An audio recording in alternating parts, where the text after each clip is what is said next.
Alright, so this is TomTom navigation, TomTom Start 60. In 2021, I don't think so that anybody does use it, but still if somebody like it and if the battery is down. So today in this video, I'm going to show you how to replace the battery for TomTom Start 60. By the way, to open this up, there is only one screw hidden behind the actual handle, and that is a pentalobe screw. Once you remove the screw, you can open it with the flat opening tool. By the way, you can get the battery less than £10 from any website similar to eBay, Amazon and stuff like that. There is the model number. Okay, so if you do have battery issue, then replace it. It's pretty simple. I'm going to show you how to do that.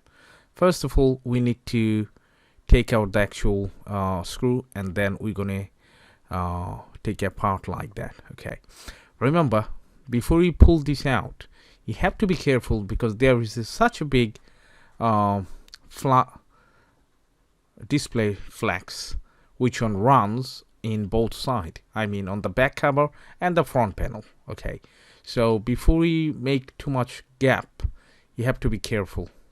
All right, so let's perform it. Hopefully you'd enjoy the video, and if you do like, please don't forget to subscribe and support my channel. So let's take this out.